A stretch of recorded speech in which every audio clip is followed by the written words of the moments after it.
maintenant, on va jouer les touristes avec Annie Vergnenègre.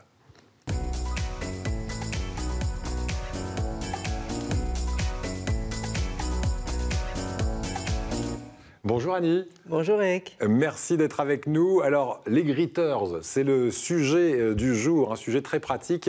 Les greeters ou hôtes en anglais, hein, c'est comme ça qu'on peut traduire. Alors, on va en parler avec vous, mais juste avant, on revient sur ce concept qui nous arrive des États-Unis avec ce petit sujet qui fait le point donc sur les greeters. Regardez. Ils sont bruyants, portent des tongs et vous gâchent le paysage. Ras-le-bol de partager vos vacances avec des hordes de touristes qui vous bousculent pour prendre des photos? Nous avons la solution. Sortez des musées et faites appel à un greeter. Un quoi? Un greeter, ou en français, un hôte. Le concept est simple. Une personne qui a du temps libre vous accorde 1 heure ou 2 pour partir en visite. Mais il ne se contente pas de vous emmener en balade. Le greeter a une bonne connaissance des lieux, beaucoup de bonnes adresses à vous recommander et souvent plein de petites anecdotes à vous raconter. Adios les troupeaux de touristes. Mais qui sont les greeters? Ben, ton voisin, ton grand-père, le facteur. En fait, tout le monde peut devenir greeter. La seule et unique règle à connaître, c'est qu'il faut avoir 18 ans. Bon, entre nous, beaucoup ont passé cet âge depuis un petit moment. Sur les 1700 greeters français, 60% sont retraités. Cette bonne idée nous vient de nos amis des États-Unis. Depuis 1992 à New York, on veut améliorer l'image de la ville, réputée trop dangereuse pour les touristes non initiés. Et très vite, le phénomène a gagné le monde entier. 34 pays sont déjà contaminés. Bulgarie, Allemagne, Ghana, Kazakhstan, Russie, Australie, Argentine, Japon, Royaume-Uni, entre autres. Donc, si vous voulez voir autre chose que les pyramides en Égypte, passez par un greeter. Pour une fois, vos photos de vacances ne ressembleront à aucune autre. Et c'est peut-être un détail pour vous, mais pour certains, ça veut dire beaucoup. Les greeters sont gratuits.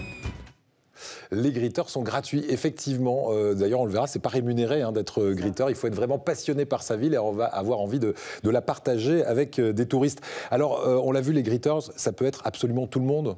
Oui, alors en fait, donc ça vient des États-Unis. To greet, en anglais, ça veut dire accueillir. Donc il a fallu environ 15 ans pour que le concept arrive des États-Unis et traverse l'Atlantique pour arriver en France dans les années, en 2007, plus précisément à Nantes, parce que ça n'a pas commencé à Paris. Et en fait, si on a peur de se promener dans une ville comme Marseille, qui a mauvaise réputation, on peut faire appel à un greeter, ça veut se sentir un peu plus rassuré. Voilà, donc c'est un bon plan, à la fois pour se sentir rassuré par exemple, puis aussi pour avoir quelque chose qui va être complètement personnalisé avec des gens qui connaissent vraiment leur coin et qui nous font découvrir leurs bonnes adresses. Question selfie. Écoutez là, c'est Bernard qui nous la pose, cette question. Bonjour, je suis Bernard de Marseille. Les greeters ne travaillent pas avec les offices de tourisme dans toutes les villes.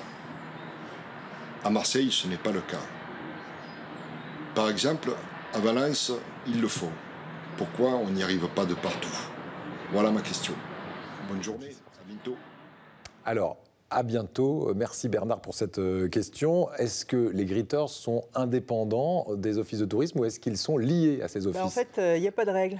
C'est vrai qu'à Marseille, ils ne sont pas liés à l'office du tourisme. Par exemple, à Nice, c'est l'office du tourisme qui a lancé l'initiative en 2013 et qui a même sélectionné les premiers greeters qui ont travaillé sur la ville. C'est généralement plutôt dans les petites communes où l'office du tourisme prend en fait l'initiative et même recense les greeters et les met sur son site. C'est le cas notamment à Gap-Talar. Ils ne sont que 2 et donc ils sont sur le site internet de l'office du tourisme. Voilà, souvent l'office d'ailleurs fait le relais, même s'il n'y a pas de lien particulier, mais aussi c'est le rôle de l'office de dire tout ce qu'on peut faire dans une région et avec qui. Si on fait appel à un greeter, c'est pour quelle autre raison? Généralement, c'est pour avoir une visite de la ville qui sorte des sentiers battus. C'est vrai que c'est vraiment l'anti-tourisme de masse.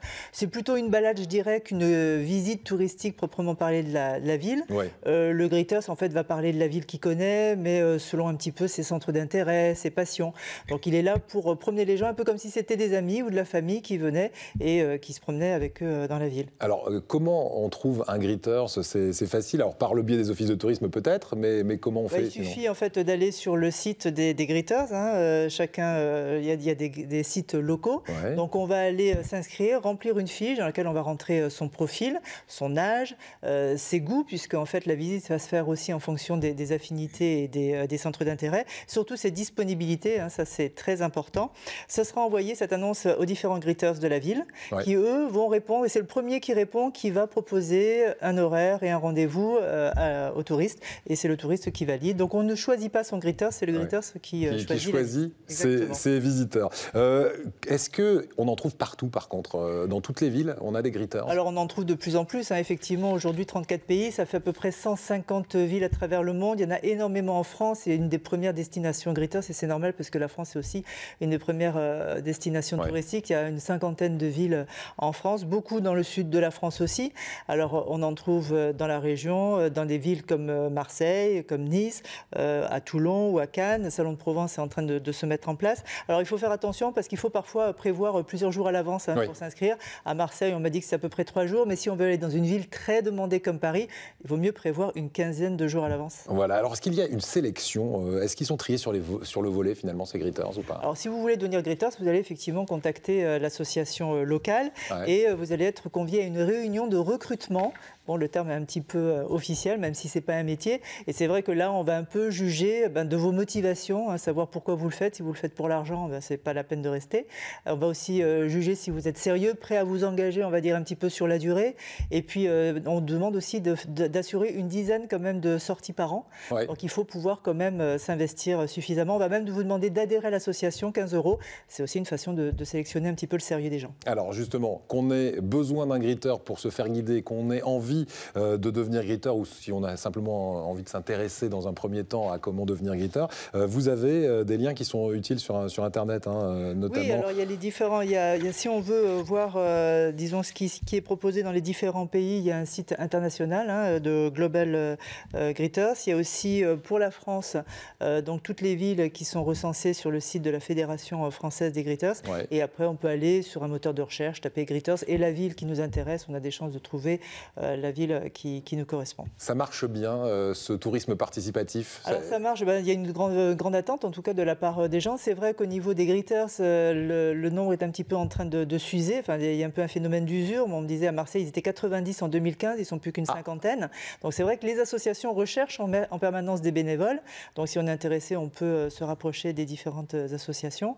Mais c'est un phénomène effectivement comme le tourisme participatif qui continue de bien marcher, qui va continuer à se développer. Je parlais du site de Salon de Provence, il est de cette année. Je pense que d'autres villes comme Avignon suivront un jour ou l'autre. Voilà, et pourquoi pas un jour le développement de Greeters en milieu rural, parce que ça existe moins. Il y a des tas de domaines dans lesquels en fait pour l'instant ça n'existe pas et qui seront certainement amenés à se développer, mais ça repose sur la participation et la bonne volonté des gens. Merci beaucoup Annie. Les Greeters, donc vous tapez dans un moteur de recherche un Greeters, c'est G-R-2-E-T-E-R-S, et vous allez être amené à découvrir les villes déjà qui en proposent, et elles sont de plus en plus nombreuses effectivement. Merci Annie.